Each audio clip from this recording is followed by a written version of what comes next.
Mga kababayan, balitang-balita po ito.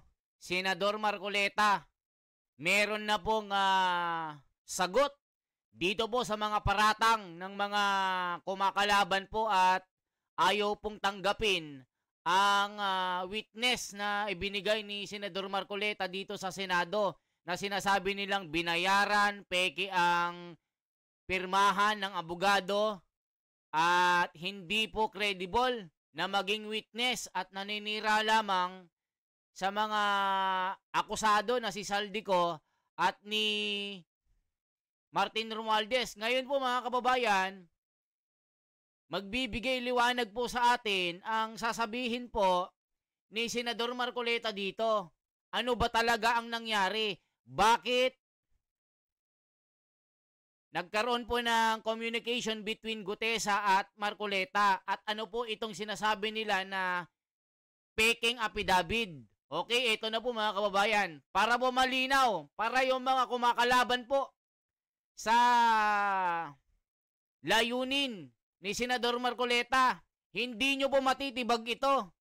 Nasa katwiran at sumusunod lamang ito sa batas. Kaya Senador Marcoleta, ipaliwanag mo na ito. Salamat po. Yung abogado na nagnotaryo doon sa lumitaw na testigo kahapon na si retired Marine Sergeant ba yun, Jen? Oo. Orly Guseta. At sinasabi niya na ito Gutesa yata. Gutesa, yes po. Notary Public Attorney Pechi Rose Espera, September 25, 2025, ay categorically deny notarizing, signing, or participating in the preparation of the said document. Yung sworn statement affidavit daw po ni Guseta. The signature and notarial details attributed to me are falsified and unauthorized. Ibig sabihin, hindi daw po siya ang nag-notarize noong dokumento, nung sinumpang salaysay ni Gutesa, bagamat nandun yung kanyang pangalan. Kaya ang sabi niya rito, yan ay hindi totoong dokumento. Sen. Pero Sen, bago ka lang bagyo, pwede bang bigyan nyo kami ng konting background? Paano ba napunta sa inyo si Gutesa? Kasi parang ang dating, witness nyo eh. Pwede ba natin doon simulan, Sen? Kasi parang witness, Sen Dante Marcoleta. Parang hindi, ganun po ang dating. narinig naman ninyo, buong Kapuluan nakarinig Opo. ng... ako'y tinawagan ng aking kaibigan. Kilala naman ninyo isa sa mga kaibigan ko, si Mike Defensor. Aha, okay po. Ayon sa kanyang paliwanag, itong naging witness na ito, matagal na niyang tinatangka na makausap niya ako. Lamang sa dami ng ginagawa natin dyan, hindi ko mapagbigyan talaga. Pero maliban doon, may mga iba pang mga personalidad. Okay. Na ginawan ko rin ng paraan na sana makontak din yung mga yon. Kaya lang, yung mga nauna ay hindi naman kaagad nagbigay ng pahayag na makikipagkita. Okay, opo. Ngayon, itong mga huling grupo na ito na nagsasabi, wala nga akong panahon sabi ko kay Mike Defensor. Lalo na ngayon, sabi ko, mag-aalas 2 na ng hapon, mamayang alas 3, sabi ko, umpisa ng aming session. Opo. Hindi kanya, siguro tingnan mo lang kasi meron siyang pakikita sa yung parang draft ng kanyang salaysay. Tungkol saan? Tungkol sa pinag-uusapan nyo doon sa Blue Ribbon Committee. Ano po ito? Lunes po ito? Martes? O this week lang po ito? Yung The day before. Kailan ba kami nagkaroon ng huling pagdinig? Kahapon. Thursday po kahapon. Kahapon. Yun po yung mula alas 9. Di Miyerkules yun. So Wednesday, a day before. Oo, kasi sabi ko, sige, nasaan ba kayo? Hindi, sabihin mo kung saan ka malapit para... Hindi, andito ako sa Senado.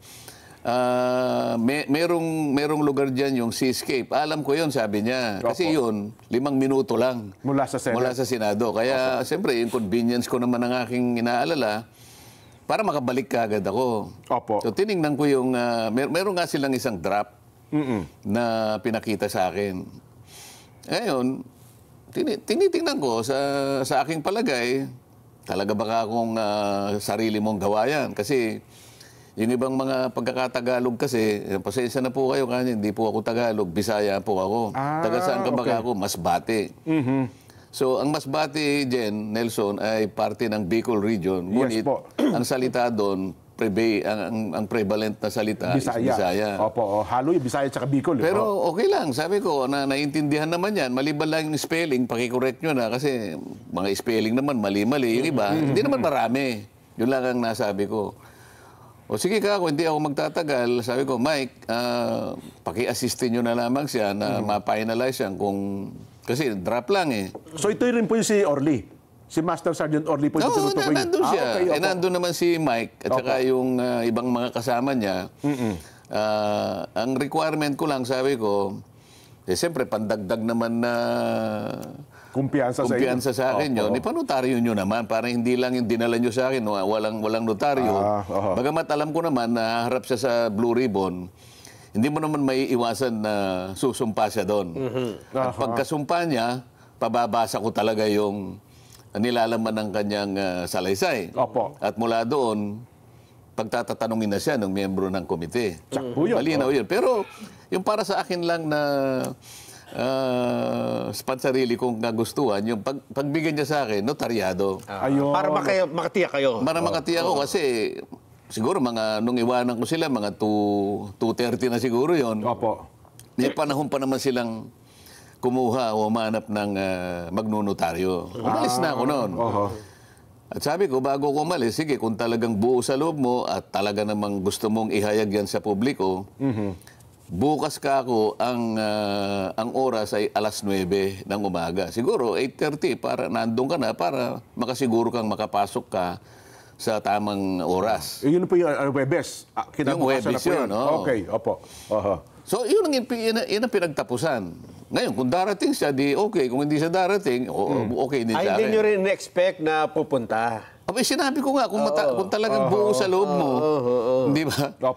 Kung buo sa loob mo at tapat ka sa hangarin mo na mailahad mo yan, kasi nakalagay doon, ito po para sa bayan na lang, sabi niya eh. Binasa ko naman eh. O di, sa akin, kung darating ka, okay. Kung di ka dumating, wala namang nawala sa akin. Diba? Dumating. Ayun. Tapos, pagdarating niya sa akin, ilang bang kopya ang dala mo? Meron po ako ritong 5 kopya. Ito pong 4, sabi niya, ay original. Okay? Asan ka ako yung hindi original? Ito pong huli. Binigay ko sa kanya yung huli. Yung Xerox copy, kinuha ko yung 4 na original. Kasi ang balak ko, kaya kinuha ko yung 4, pagka-introduce ko sa kanya, bibigyan ko na ng kopya yung chairman, si Senator Lacson. At saka yung si Senator SP Soto. At yung iba, siguro yung kusining katabi ko, saka ako, 4. Kasi babasa ko na sa kanya eh. Para lahat kami, meron kaming kopya, lalong-lalo na yung chairman at saka yung Senate President. Ganun na nangyari. Ngayon, ang sabi nila ngayon, nabasa ko rin sa dyaryo eh, para bang kinotes ko daw yung... Kasi, kaya ko lang na binanggit na, teka muna, dahan-dahan kang magbasa. Dahan-dahan kang magbasa. Kung ano yung nakasulat, huwag mong lalakta. Parang, kasi meron kang hindi nababasa. Alam din ni Senator Lacson yun dahil may kopya siya eh. Kasi doon sa pinakagitnang bahagi, meron siyang isang linya na hindi nabasa. Yung panapos ng papel, yung sa ilalim. Kinapos. Merong nalalaktawan doon eh. Kinapos. Hindi ko naman alam na ganun yung binabasa niya. Ngayon, yung binabasa ko yung kompleto. Bakit hindi niya binasa yung last line? Ipinalampas ko muna yun, baka magkamali. Tapos nung dumating na naman sa pangalawang pahina, nilaktawan niya na naman yung 2 pahina, ay yung 2 linya. Teka muna nga ako. Basahin mo ng maigi. Alam ni Senator Lacson at saka ni Senator Soto at saka yung katabi ko, siguro si Senator Win, kasi may hawak kami binabasa. Sinusundan namin yung binabasa niya. Di ba? Lumalabas kasi sa social media. Sabi niya, sumagot siya, kasi po ito pong kopya ko, may putol yung sa baba. Ayun yung Xerox Kaya copy. Kaya ko, yung binigay niya sa akin, binigay ko sa kanya. Kanya galing lahat yun, hindi naman akin yun eh. So yun po yung Xerox copy. Siguro pagkaka-Xerox.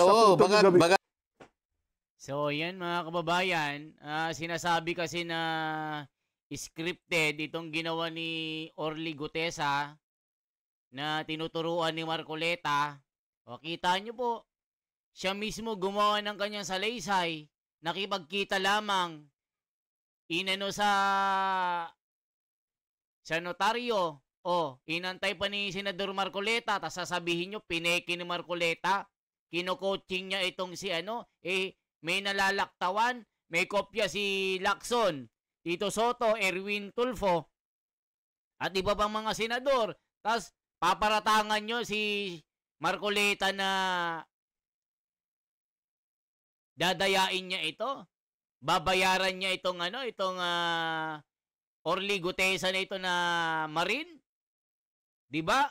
Hindi po gagawin ng isang Marcoleta 'yan. Mga kababayan, sinasabi ko sa inyo, kung yung iba na senador nagagawa nila, di ako magpapangalan, 'di ba? Si Marcoleta po, hindi nyo maloloko, hindi nyo po maiisahan ito. Matalino po ito at dala-dala ang katwiran ng tunay na Kristiyano. Kaya ganun nangyari. Kaya ang ginawa ko, ako na nagsabi, magpalit muna tayo. Makita ko nga naman, putol yung... So lumalabas sinasabi nila ngayon, kino-coach ko na naman. Ayun po, saan ang lumalabas sa social media, TikTok, halos lahat, na lumalabas na kino-coach nyo raw itong si Hindi po, Master Sergeant Gutesa. Yun pong binigay niya sa aking 4 na original, kinuha ko po yon sapagkat ang bala ko, yung isa, ibibigay ko kagad kay Senator Lacson na siya yung chairman. Yung isa naman, bibigay ko kay Senator Soto, siya yung Senate President. At kung sino yung katabi ko, bibigyan ko. At saka yung isa, para sa akin. Para pag binabasa na po niya, yung kanyang statement, nasusundan po namin. Kaya alam po ni Senator Soto ang sinasabi ko, na meron po siyang nalaktawan na isang linya nung una, pagkatapos yung pangalawa, 2 linya na po, hindi niya binabasa. Sayang naman. Kasi kung i-coach nyo, ang una magre-react yung may hawak ng affidavit. Di ba? Kasi alam po nila na hindi niya nabasa yung di sana sinansala ako ni alam niya. At sabi ko, dahan-dahan ka. Dahan-dahan ka. Sabi ko, you have all the time, sabi ko pa. Para sa ganun, walang nalalaktawan. Yung binabasa pala niya, may kulang pala sa gitna. Meron ho bang question? Halimbawa, binabasa niya, bukod doon sa affidavit niya, ay iba ang nababasa niya doon sa kanyang... Hindi matutuloy doon sa pangalawang kasi 2 linya yung nawawala eh. Nawawala. Paano kung recording yun? Hindi mare-record yung sinasabi. Kasi iba yung recorded eh. Kaya ang gusto ko, kung ano yung binabasa niya, maski sa record, ganun din. Yes. So ngayon, kahit babalikan mo yun, talagang may puto. Mapapakita ko talaga eh. Putol talaga eh. So yun pala yun. Yun ang una. O ano pa yung isang may kinalaman dyan? Yung notaryo. Yung notaryo. Yes. Ganito. Yung si Orly ba? Orly Gutesa. Si Orly Gutesa, siya mismo pumunta doon sa ano Notary Public. Binalikan niya kasi nagkamali po yung pagkakatype, yung pong December 6, 2025. Hindi po 25, 24, kaya binalikan ko po kanya. Ang ginawa po nila, kinurek lang nila tapos pinapirma sa akin. Doon sa mismong notaryo. Sige. Kaya alam ko na pumunta siya dahil nga sinabi pa niya na meron pong mali dito. Para siguro korekin din yung record na iniwan niya kasi kukuha ng kopya yung notaryo. Yes po. Ngayon, pag-usapan natin na sinasabi ng abogada na notaryo na hindi niya pirma yon. Yung nakapangalan mismo mo doon. Sige, sabihin na natin na maring hindi niya pirma. Granting na hindi niya pirma. Ngayon, sino ang maglalagay doon kasi yung notaryo sa bandang baba, merong nakalagay doon, doc number, page number, book number, series of 2025. Paano niya makikita yung notarial register ng abogadong nagnotarya? Makikita mo niya anong doc number may ilalagay niyo, anong number? Yung page number ng notaryo, alam niya? May papakita ba sa TV direct? Kasi meron nga yan, lumabas sa social media. Ilabas niyo yung pinakahuli para malaman natin ang pinag-uusapan natin. Direct, ipakilabas nyo. Kasi nasa social media naman. Yung notaryo. Para nang sa ganun ay... para malaman ng mga kababayan natin kung ano yung binabanggit natin. Ano yung pinag-uusapan natin. Di ba doon sa left side ng dokumento, yung pinakahuli, napipirma rin yung notaryo, merong doc number, page number, book number, series of yung year. Nakastampad pa yun eh. Di yun, ano? Sige po, inahanap daw po. Pagkatapos, yung sinasabi niya, yung notarial yung notarial details niya, hindi raw siya yun. Opo.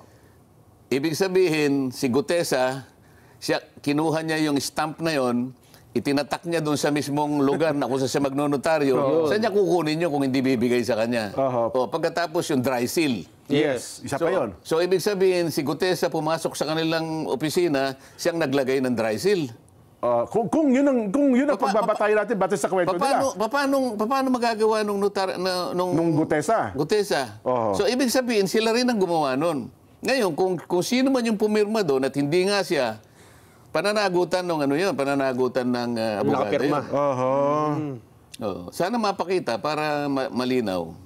Sige po, alam ko meron tayo yan Habang hinahanap yun, Sige, ano ang implication, anong epekto noong hindi pala, halimbawa lang, for the sake of argument, na hindi talaga notarized yung peke, yung pagkakanotaryo. Ano ang epekto nun dun sa salaysay? Granting, opo. Ang magiging epekto niyan, wala na. Bakit? Kasi subsequent to that event, si Gutesa humarap sa komite. Humarap sa Blue Ribbon Committee at siya'y pinasumpa. Okay. At doon ay binasa niya yung kanyang sworn statement. Okay. At pagkabasa niya, pinagtatanong siya. Sa makatwid, kahit na walang notaryo yon, okay. kahit walang notaryo yun, hindi nawala yung saysay ng kanyang deklarasyon. Kasi sumumpa siya doon eh. So, kung titingnan mo ngayon, parang yung kung tatawagin yan sa legal term, surplusage, sabi nila. Surplusage. Ibig sabihin, with or without that, nananatiling balido Yung kanyang yung salaysay niya. Dahil nga, sa katotohanan, na sumumpa siya. Sumumpa siya sa harap ng Blue Ribbon Committee. Nanonood ng taong bayan nung mga sandali na yon, di ba? Tama po. Hindi lamang ibinigay yung mismong sworn statement, ito ay pinabasa namin. Kaya nga sinasabi ko nga sa inyo kanina pa, kailangan walang malaktawan. Ayun. Sinusundan namin yung pagbabasa ng kanyang statement eh.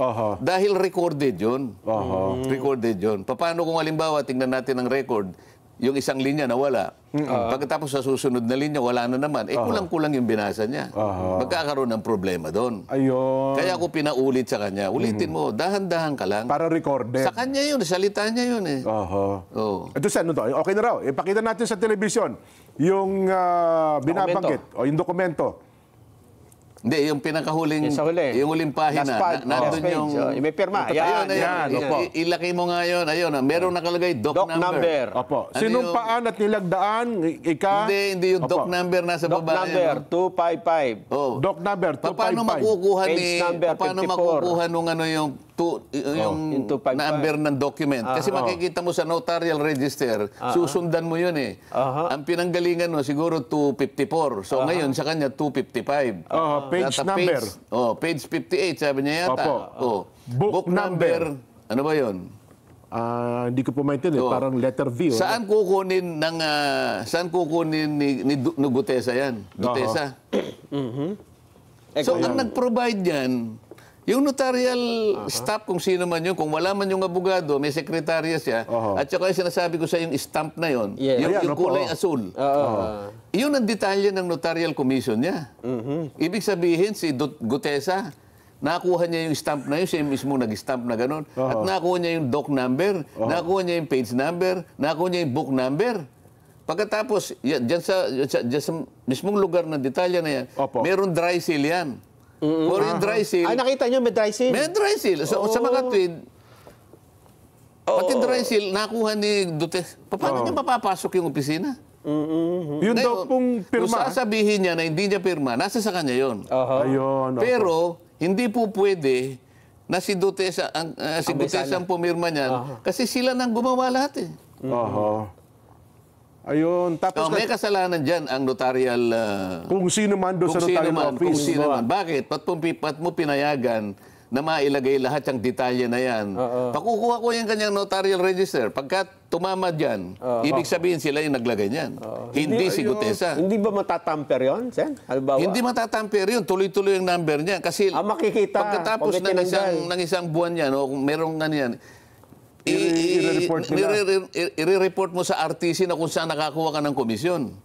Ayun. pala yun. Hindi po pwedeng, yung mga iba dyan, naglalagay sila ng, yung mga gustong kumita, meron silang iniiwan na espasyo para yung ganong gusto magpanotaryo, nagkataon na sa araw, sa ganong klaseng panahon, kailangan, naglalagay sila doon. Post-dated, parang gano'n. Yung mga ganon, Undated. lalo na, alimbawa, yung mga 2 years na anong ganyan, nahanap ng ganyan. Ng puwang. Ay, ngayon, mahigpit ngayon, kaya i-report mo yung notarial register mo, makikita mo tuloy-tuloy yan. Opo. Pasasabihin ako, yung notarial register ng abogada na yan. Opo. Ibig sabihin, tatama doon sa ginawa nila. O, notarial register na ibig sabihin, nakuha ni Gutesa yung kanilang notarial register. Imposible yun. Nako. Mga kababayan, sa tingin nyo po, maiisahan nila si Senador Marcoleta? Matalino po si Senador Marcoleta sa mga ganitong legalidad. Anong sasabihin yung pagre-resignin yan? I-resign na yan, tanggalin na yan sa pagkasenador, nagbayad ng ng witness. Kaya nyo bang pantayan ang talino ni Marcoleta? Tignan nyo, ipapasugpi na ni Senador Marcoleta itong abogada na ito at yung mga listahan po nung mga book number, series number, kung ano pang number yan, basta yung in order na yan, makikita sa book yan. Kung saan ni-register yung dokumento na yan. Ano ngayon, kayong mga pinklawan, dilawan, at mga bangagan, kaya nyo bang sirahin si Marcoleta ng ganyang mga papel-papel na walang mga falsified na signature? Nanumpa si Orly Gutesa. Mawawalan ba ng credible yung kanyang salaysay? Yung affidavit niya, mawawalan ba ng credibility? Hindi po. Nanumpa po siya sa Senado. Nilive po ng Senado ang hearing na ito. Hindi nyo makukuha sa ganyan-ganyan si Senador Marcoleta kasi alam niya po yan. Ngayon, lalaban ba kayo? Yari na. Oo. Mamumroblema pa pala yung Petechi na yun pagka nagkataon. Baka akala niya hindi siya subject to disciplinary action. Kaya kung sasabihin niya, okay, hindi ko pirma yan, maaari. Pero ikaw ang nag-facilitate para yung notarial details mo at saka lahat ng nakalagay doon, doc number, page number, book number, walang kinalaman yung higpit nga. So yan mga kababayan, meron pa palang, maaring maparusahan pala itong law firm na ito. Yari na! Yan ang sinasabi ko sa inyo. Na hindi nyo masisira si Marcoleta sa mga ganyan-ganyan. So check pa natin, tuloy-tuloy po natin itong discussion na ito. Wala na, sira na itong abogada na ito. Ito po, check po natin. Para malinaw po. Na reaction. Kaya kung sasabihin, hindi po pwedeng, yung mga iba dyan, naglalagay sila ng, yung mga gustong kumita, meron silang iniiwan na espasyo para yung ganong gusto magpanotaryo, nagkataon na sa araw, sa ganong klaseng panahon, kailangan, naglalagay sila doon. Post-dated, parang gano'n. Yung mga ganon, lalo na, alimbawa, yung mga 2 years na ganyan, nahanap ng ganyan. Ng puwang. Ay, ngayon, mahigpit ngayon, kaya i-report mo yung notarial register mo, makikita mo tuloy-tuloy yan. Pasasabihin ako, yung notarial register ng abogada na yan. Ibig sabihin, tatama doon sa ginawa nila. Notarial register na ibig sabihin, nakuha ni Gutesa yung kanilang notarial register. Imposible yun. Nako, mamumroblema pa pala yung Petechi na yun pagka nagkataon. Baka akala niya hindi siya subject to disciplinary action. Kaya kung sasabihin niya, okay, hindi ko pirma yan, maaari.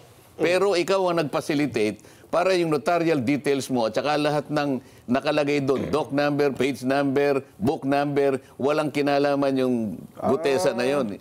Kahit kailan hindi niya makikita at hindi niya alam kung saan niya kukunin yun. Maliban ako, sinabi yung sandali yan, nakugub ang kanyang opisina, no? Imposible naman yun. At halimbawa, Sen, may nakapanood dyan at dyan din nagpanotaryo. At ipakita, dyan ka may nagpapanotaryo, yan talagang pumipirma. Yari yung law office na yan. Talagang gagawin natin dyan, para makita yung katwiran dyan. Yung notarial register, pasasabpina natin. Ayun. Makikita mo, para ko nang nakita, tatama do sa page number, doc number, page number, book number. Yung tatlong yun. Kasi yung series of, yung year lang, madali naman yun, 2025 eh. Ay pagka sinabing nawawala po bigla nawala. Bahala na kayong gumawa ng konklusyon. O yan mga kababayan, ipapasugpina ni Marcoleta itong law firm na ito, pating abogado, ipatawag sa Senado. Oh, yari itong abogado na ito. O mga kababayan, yan lamang po ang ating bahagi. Salamat po. Sana po na liwanagan po tayo na si Senador Marcoleta hindi po nila madadaya at hindi nila masusira sa mga ganyang mga legalities. Magaling po si Senador Marcoleta dito. Mabuhay po. Sana maliwanag po itong sinabi ni Senador Marcoleta na wala siyang ginawang illegal dito. 'Di ba? Salamat po.